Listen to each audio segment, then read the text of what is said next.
Chapitre 9e. Une vie de famille catholique. Quand des protestants évangéliques se convertissent à l'Église catholique, ils subissent souvent un choc culturel ecclésiastique.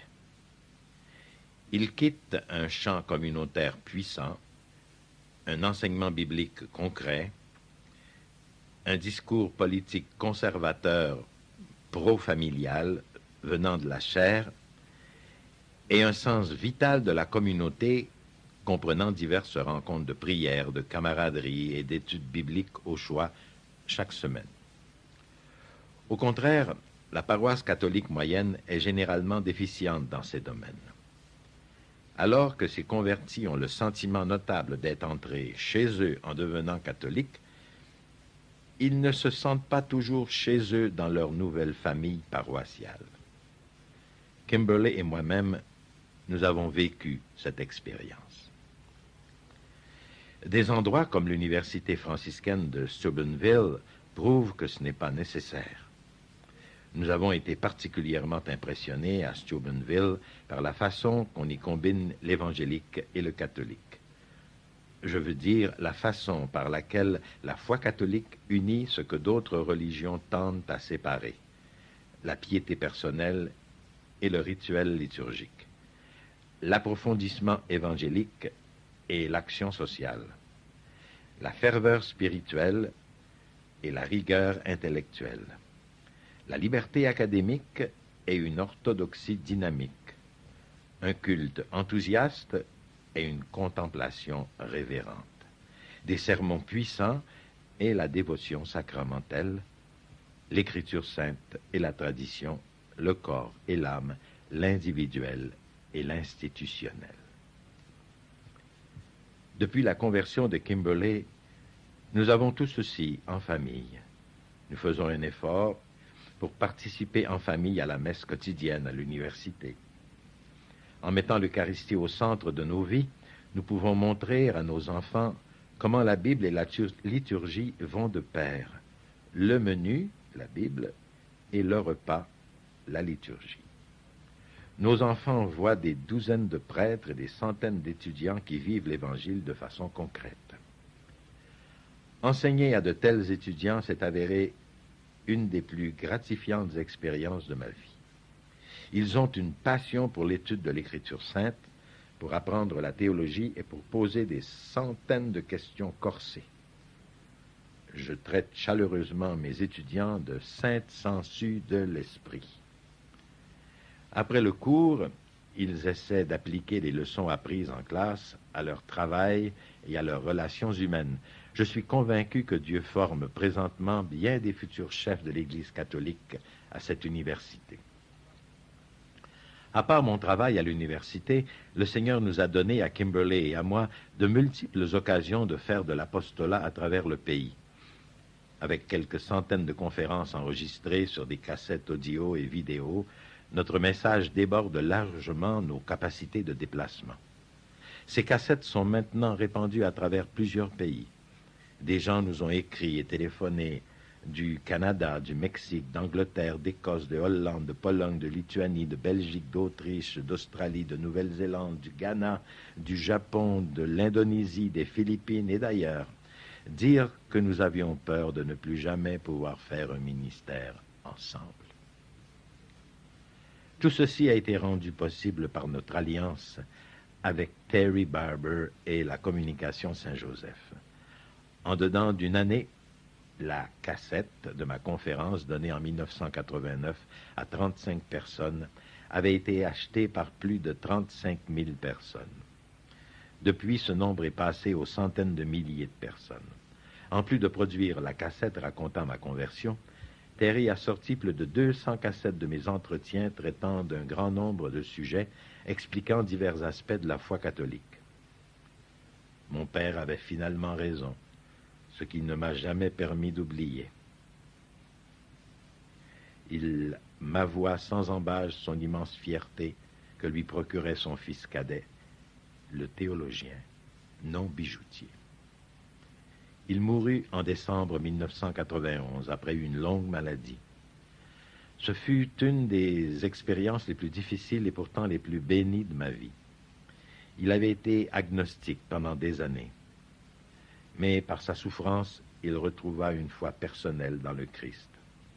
Durant les quelques dernières semaines de sa vie, nous avons pu passer de profonds moments ensemble, priant, lisant l'Écriture sainte et parlant de sa vie et du Seigneur.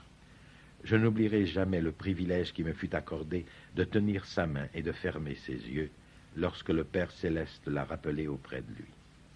Et je ne cesserai jamais de remercier Dieu de m'avoir donné un Père terrestre qui a facilité mon amour de mon Père du ciel.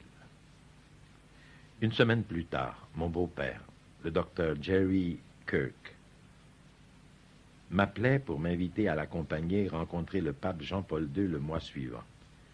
C'était toute une grâce de Dieu. En tant que fondateur de l'Alliance religieuse contre la pornographie, Jerry Kirk, mon beau-père, avait été invité par des membres de la hiérarchie catholique romaine à participer à une session de 3 jours au Vatican avec un groupe d'une douzaine des principaux dirigeants religieux d'Amérique. Le cardinal Bernardin avait mis ces rencontres sur pied afin de permettre de coordonner avec les responsables du Vatican des stratégies pour combattre la pornographie vicieuse à travers le monde.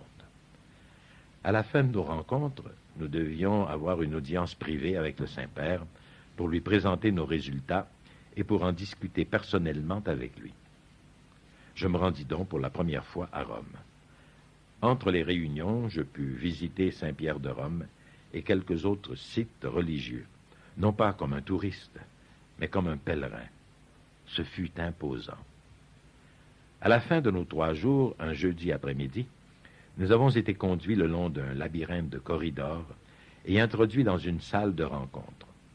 Pendant que nous étions assis en attendant l'arrivée du pape, je priais avec recueillement. Avec son arrivée, la réunion parut filer comme une flèche.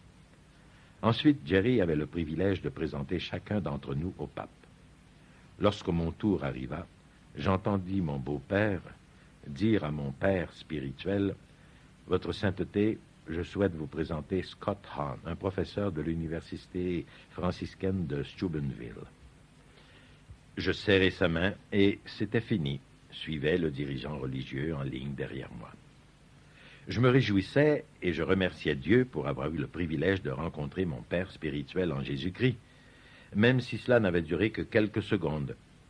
J'avais pu serrer la main du vicaire du Christ, le successeur de Pierre, ce qui était tout un événement pour l'ancien anticatholique que je fus, présenté par mon beau-père, pasteur protestant. 1 heure plus tard, les gens étaient de nouveau réunis dans la pièce du Vatican où nous nous étions rencontrés les derniers jours. En entrant, j'entendis de grands éclats de rire venant de ma belle-maman, qui était penchée près d'une table où elle regardait une photographie. J'allais voir ce qui s'y passait.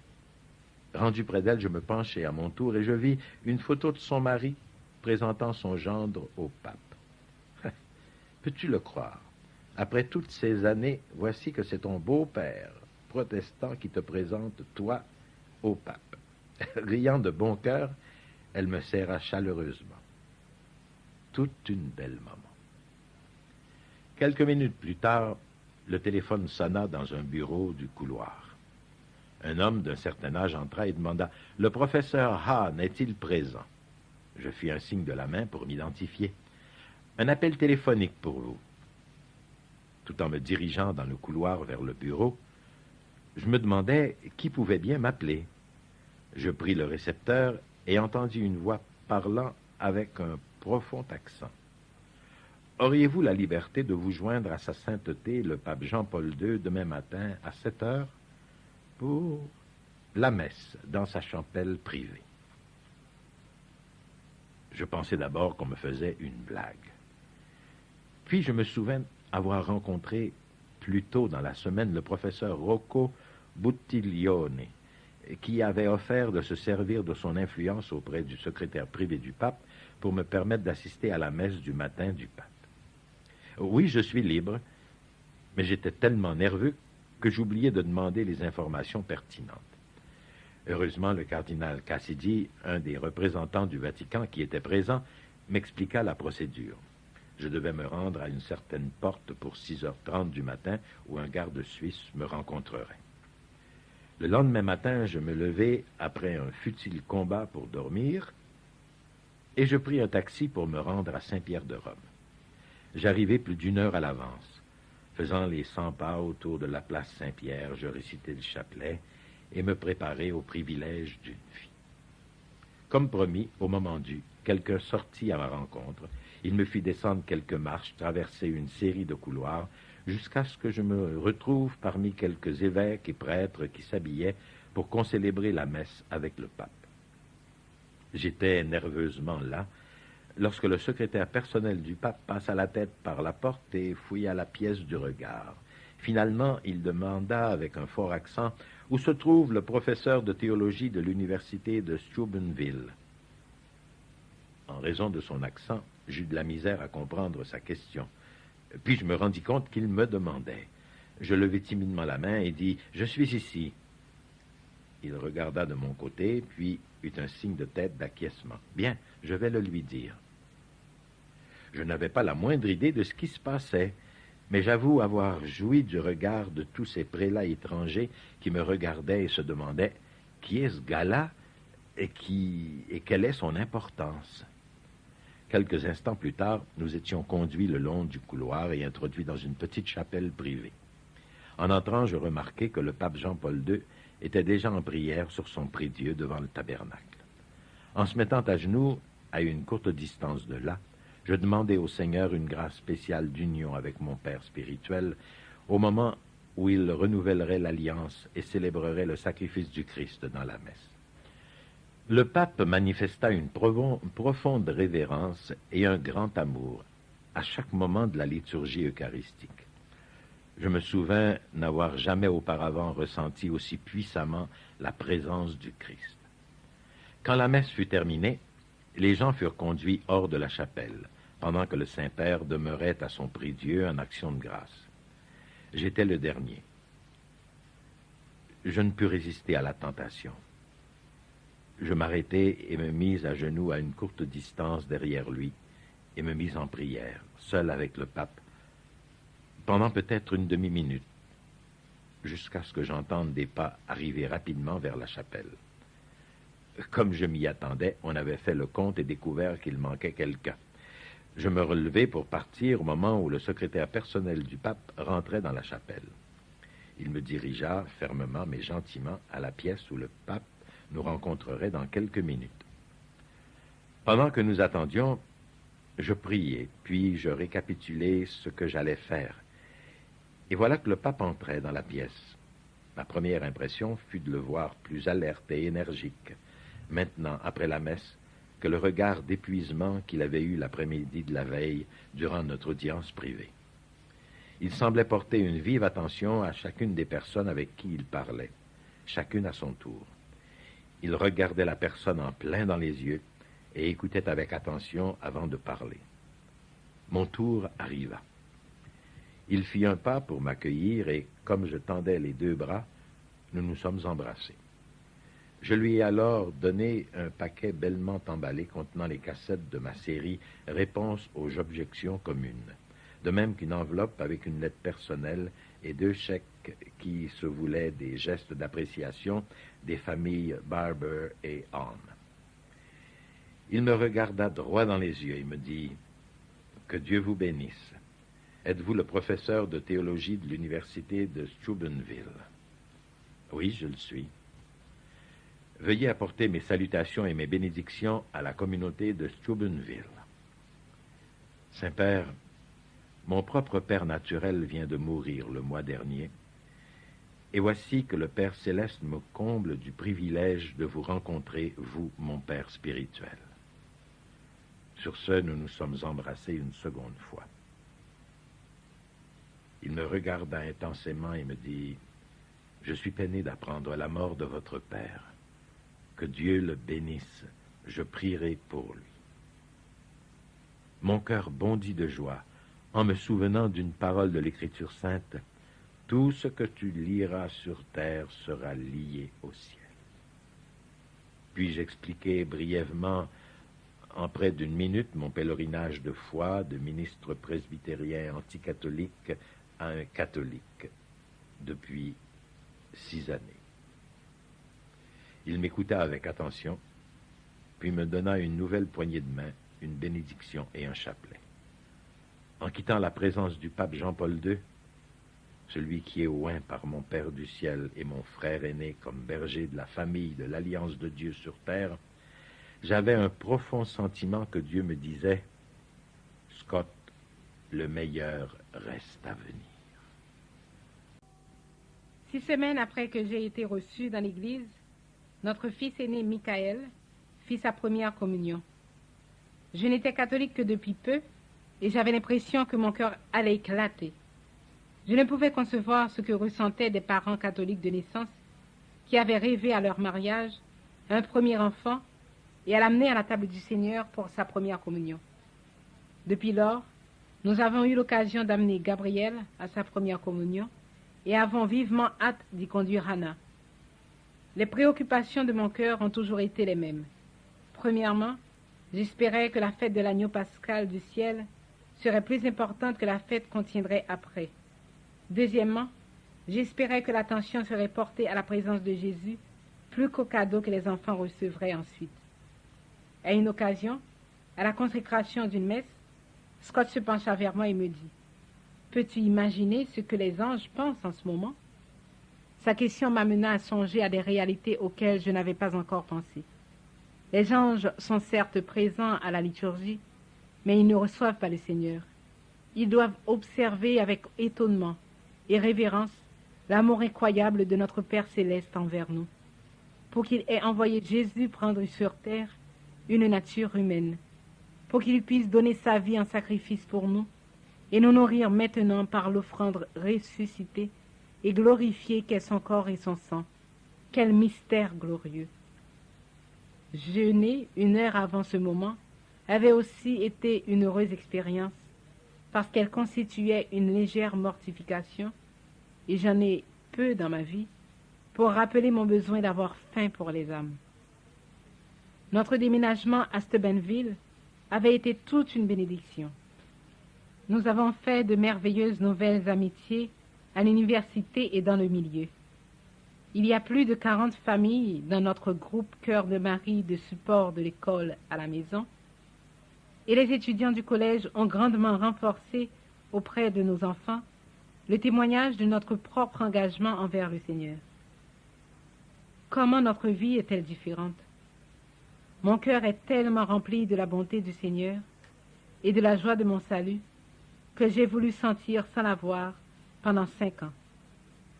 Je crois que je pourrais résumer ceci en 3 expressions. L'unité restaurée, le ministère renouvelé et la famille régénérée. Notre unité a été restaurée. Nous avons de nouveau de profondes convictions communes, et même plus profondes encore, en raison de ce que nous avons traversé. J'aime recevoir de nouveau l'enseignement de Scott. Plutôt que de m'irriter durant ces cours de Bible, j'en jouis véritablement. Nous allons souvent ensemble à la table du Seigneur, à l'université franciscaine, avec d'autres croyants, engagés, qui aiment le Seigneur et qui veulent partager fidèlement leur amour de Dieu.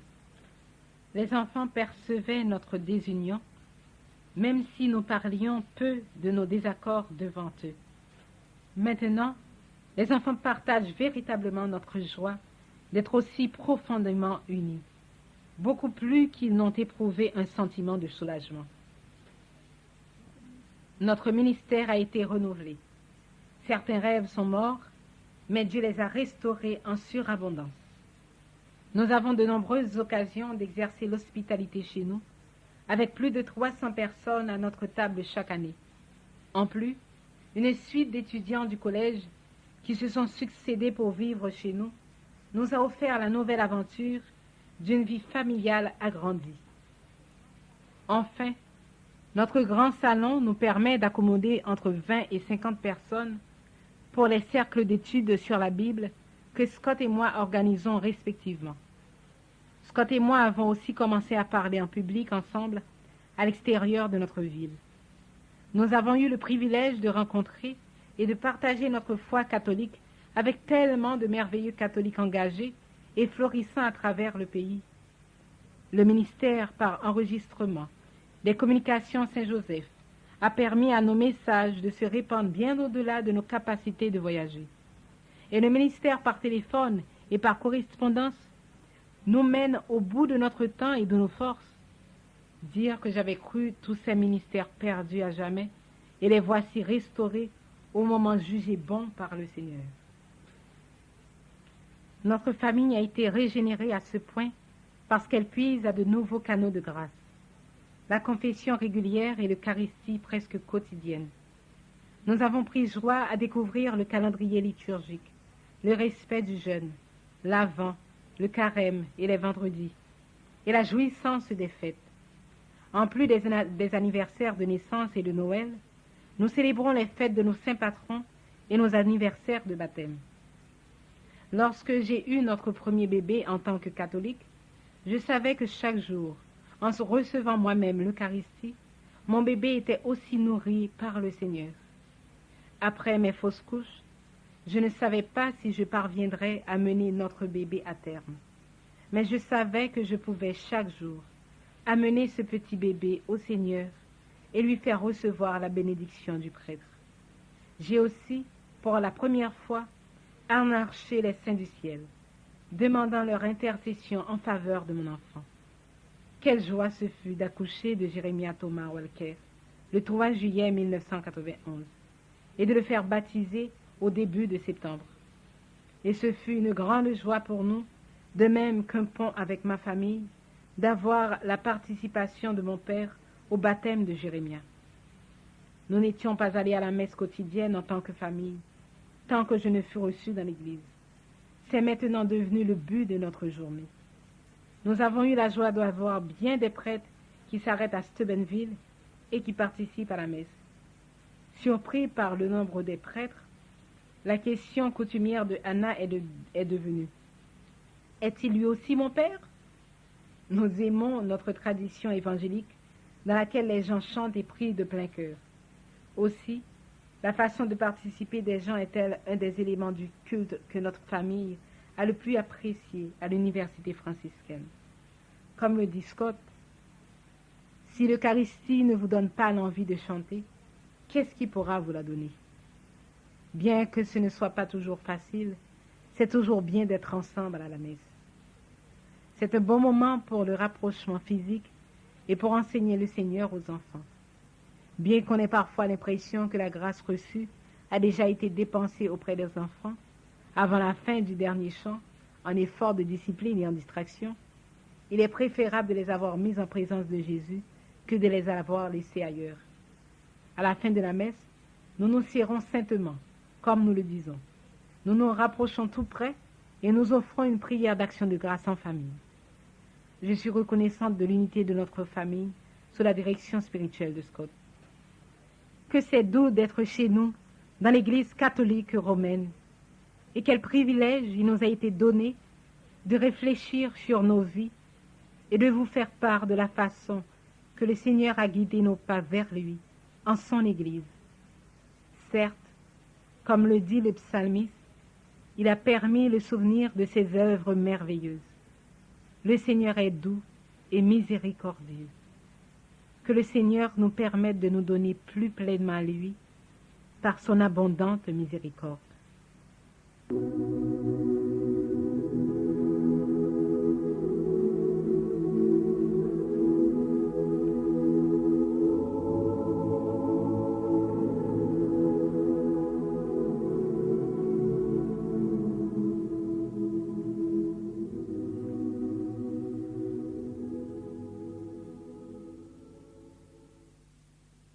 En guise de conclusion, voici une invitation rédigée par Scott et Kimberly. Une invitation aux catholiques à devenir des chrétiens de la Bible et aux chrétiens de la Bible à devenir des catholiques. Nous vous avons raconté notre histoire en terminant Nous voulons remercier Dieu de sa grâce et de sa miséricorde. Nous voulons aussi brièvement vous faire part du défi que Dieu nous lance par sa parole.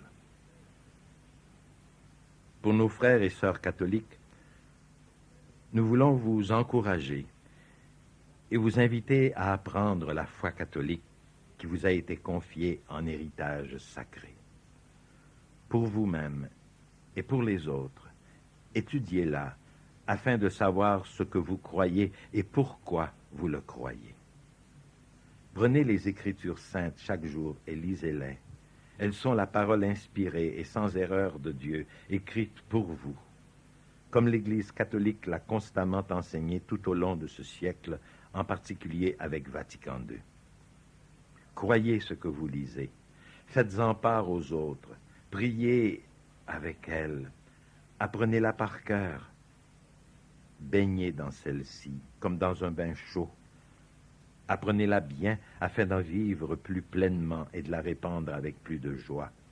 C'est là la façon de rendre votre foi contagieuse. Nous avons besoin d'un plus grand nombre de catholiques contagieux. En compagnie de la Bible, prenez un exemplaire du catéchisme de l'Église catholique et lisez-le au complet, d'une couverture à l'autre, au moins une fois. Il est indispensable pour appliquer les enseignements de Vatican II. Il est en réalité la clé du Concile. Quant à faire, pourquoi ne pas secouer la poussière de votre exemplaire des documents de Vatican II et passer quelques semaines à vous rafraîchir l'esprit avec le véritable esprit du Concile en direct des textes. Vatican II a demandé un renouveau, mais la réponse à cet appel tarde. Elle se produira quand le catholique ordinaire, vous et moi, aura suivi cette démarche. Ce n'est pas très difficile, n'importe quel pratiquant peut le faire. Le message de loin le plus important de Vatican II est l'appel universel à la sainteté. Cela veut simplement dire que tous les catholiques, et non seulement les prêtres, les religieux et les religieuses, sont appelés à devenir des saints. Ceci exige que chacun d'entre nous accorde la plus haute priorité à la prière quotidienne. En tant que gens de notre monde, nous avons souvent l'impression d'être trop occupés pour développer et entretenir une vie intérieure. Mais en tant que catholiques, nous savons que ceci est absolument essentiel et doit passer avant toute autre chose. Faites-vous un plan de vie qui insère la prière dans votre journée. Ça peut sembler facile à faire, mais c'est parfois réellement difficile à mettre en pratique. Mais pas aussi difficile qu'une vie sans la prière de chaque jour. Le fondement de la vie catholique doit être les sacrements, surtout l'Eucharistie. Nous ne pouvons pas réussir notre vie par nous-mêmes. Le Christ savait cela. C'est la raison pour laquelle il a institué les sacrements, pour nous donner sa propre vie divine et sa propre puissance. Nous devons faire attention de ne pas recevoir les sacrements de façon irréfléchie. Ils ne sont pas des moyens magiques ou mécaniques pour nous donner la sainteté sans la foi et l'effort personnel. Un catholique ne peut pas passer à travers la liturgie eucharistique de la même façon qu'une automobile traverse un lave-auto. Ça ne marche tout simplement pas comme ça. La grâce n'est pas une chose qui nous est faite. La grâce est la vie surnaturelle de la Trinité, implantée profondément dans nos âmes, afin que Dieu puisse habiter chez nous. C'est cela l'alliance que nous sommes appelés à vivre en frères et sœurs dans la famille catholique de Dieu. Le Christ est la nourriture de nos âmes.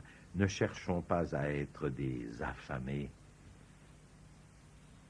Les catholiques qui pratiquent la prière, l'étude et un style de vie sacramentel doivent aussi devenir des apôtres actifs, où qu'ils se trouvent, à la maison, au travail, en public, mais surtout en famille et entre amis. Ces dernières années, l'Église catholique a perdu des millions de ses membres auprès des dénominations et groupements fondamentalistes et évangéliques. Ceci offre des occasions nouvelles et excitantes, non seulement de ramener d'anciens catholiques à l'Église, mais aussi de montrer aux non-catholiques ce qu'est réellement la foi catholique, une foi centrée sur la Bible et sur le Christ. Soyons francs, beaucoup de ces non-catholiques nous font la leçon. Bible en main et pleins de zèle, ils accomplissent beaucoup plus avec beaucoup moins que ne font bien des catholiques qui ont la plénitude de la foi de l'Église, mais qui demeurent affamés ou profondément endormis. Nous avons en commun avec eux de nombreuses vérités concernant le Christ dans l'Écriture sainte, mais ils sont privés de la présence réelle et substantielle du Christ dans l'Eucharistie. En bref, ils étudient le menu dans la Bible pendant que nous mangeons le repas à la messe. Trop souvent, nous ne connaissons même pas les ingrédients de notre repas, de sorte que nous ne pouvons pas en donner la recette aux autres. Notre Seigneur en demande-t-il trop des catholiques lorsqu'il leur demande un plus grand effort, un bien plus grand effort pour aider nos frères séparés à découvrir le Seigneur qu'ils aiment dans le Saint-Sacrement? Si nous ne le faisons pas, qui donc le fera? Nous voulons aussi partager ce défi avec nos frères et sœurs dans le Christ qui ne sont pas catholiques. Nous témoignons avec amour et respect de la fidélité de l'alliance de notre Dieu qui, à travers les âges, a engendré l'Église famille, une, sainte, catholique et apostolique. Paul réfère à cette Église comme à la maison de Dieu, qui est le pilier et le fondement de la vérité, 1 Timothée 3,15. C'est une autre façon de dire que la famille de Dieu est divinement fondée et constituée pour soutenir la vérité révélée. Dieu engendre sa famille dans une Église. En fin de compte, comment appellerait-on une personne qui engendrerait plus d'une famille? Là d'où je viens, on considérerait cette personne comme une crapule, ou pire. Ce serait malheureux de devoir l'appeler papa. Un père est glorifié par l'unité de sa famille. Un homme est humilié quand ses enfants sont séparés. La véritable unité constitue l'unité de la vie vécue dans l'unité de croyance et de pratique. Ceci s'applique aussi à l'Église de Dieu. Un saint père est capable de sauvegarder sa sainte famille dans l'unité, ce qu'il a fait dans l'Église catholique. C'est de cette Église que le Christ a parlé. Je vais construire mon Église. Elle n'est pas votre Église, ni la mienne. Elle est l'Église du Christ. Il est le constructeur, nous ne sommes que ses outils. Donner de l'importance à l'Église, n'aidons pas amoindrir notre Seigneur. L'Église est l'œuvre de ses mains. Reconnaître la grandeur de l'Église, son autorité divine et son témoignage infaillible n'est rien de moins que de louer l'œuvre de rédemption du Christ. À l'opposé, rejeter l'autorité de l'Église et mépriser son témoignage, même avec un zèle erroné pour l'honneur exclusif du Christ, consiste à défier le Christ lui-même et la plénitude de sa grâce et de la vérité. Saul a appris cette leçon de façon douloureuse. Le Christ et l'Église, c'est tout un. L'Église est aussi appelée le corps mystique du Christ. Le Saint-Esprit est son âme. Un corps sans âme est un cadavre. Une âme sans corps est un fantôme. L'Église du Christ n'est ni l'un ni l'autre, mais on pourrait difficilement l'appeler un corps si elle n'avait pas d'unité visible. Si c'était le cas, Paul ne l'aurait pas appelé le corps du Christ, mais uniquement son âme. L'âme, pour sa part, est appelée à animer le corps, et non pas seulement à flotter en quelque part autour de lui, sans lui. Quand l'âme fait son travail, toutes les parties et les organes du corps sont en vie et en santé. À l'intérieur de l'Église, ces parties et ces organes sont appelés les saints. Les saints rayonnent de la vie de l'Esprit Saint à travers le corps du Christ. Le but de l'Esprit Saint est donc de garder le corps visible du Christ en vie dans la vérité et la sainteté. C'est ce qu'il a fait depuis près de 2000 ans. Ça s'appelle l'Église catholique. Ce n'est pas par hasard que nous retrouvons ensemble dans le « Je crois en Dieu », je crois en l'Esprit Saint, à la Sainte Église catholique, à la communion des saints. Au cœur de la vision catholique, nous retrouvons la Trinité. Dieu est une famille éternelle de 3 personnes divines, le Père, le Fils et le Saint-Esprit. L'alliance est ce qui nous permet de participer à sa propre vie divine. Pour nous, cette vie n'est rien d'autre que la part familiale qui nous est donnée en tant qu'enfants de Dieu de la communion interpersonnelle de la Trinité. C'est ce que les catholiques entendent par la grâce sanctifiante. Cette compréhension élevée de la grâce est le fondement de toutes et chacune des croyances typiquement catholiques. Qu'il s'agisse de Marie, du pape, des évêques, des saints ou des sacrements, tout ceci est rendu possible par la grâce vivante et agissante de Dieu. La grâce divine est le moyen de Dieu de mener notre nature déchue au-delà d'elle-même. Le mot-clé est « au-delà », non pas contre, car la grâce ne détruit pas la nature. La grâce construit sur la nature pour la guérir, la perfectionner et l'élever afin de pouvoir partager la vie de Dieu. Appeler l'Église catholique la famille de Dieu n'est donc pas une affirmation métaphorique, c'est une assertion métaphysique. En fait, c'est un mystère de notre foi. Oui, Jésus-Christ veut une relation personnelle avec chacun d'entre nous, en tant que notre Sauveur et notre Seigneur. Mais Jésus veut beaucoup plus que cela. Il nous veut dans une alliance avec lui. Je peux avoir une relation personnelle avec un voisin de ma rue, mais cela ne veut pas dire qu'il veut que je déménage chez lui et que je fasse partie de son foyer. De même, César Auguste a pu se proclamer le Seigneur et Sauveur de tous ses sujets, mais il n'est pas mort sur la croix afin qu'ils deviennent ses frères et ses sœurs. Jésus-Christ nous veut dans la nouvelle alliance qu'il a établie par sa chair et son sang, la même alliance qu'il renouvelle dans la Sainte Eucharistie. Quand son sacrifice offert pour nous est renouvelé à l'autel, nous nous réunissons à la table familiale pour prendre le repas sacré qui nous fait un. Jésus veut que nous connaissions non seulement le Père et le Saint-Esprit, mais aussi sa Sainte Mère et tous nos frères et sœurs entrés dans la sainteté. Il veut aussi que nous vivions selon la structure familiale qu'il a établie sur terre pour son Église, le pape et tous les évêques et les prêtres unis à lui. Entrez chez vous dans l'Église établie par le Christ. Le souper attend et le Sauveur vous appelle. Voici, je me tiens à la porte et je frappe. Si quelqu'un entend ma voix et ouvre la porte, j'entrerai chez lui et nous souperons en tête à tête. Je mangerai avec lui et lui avec moi.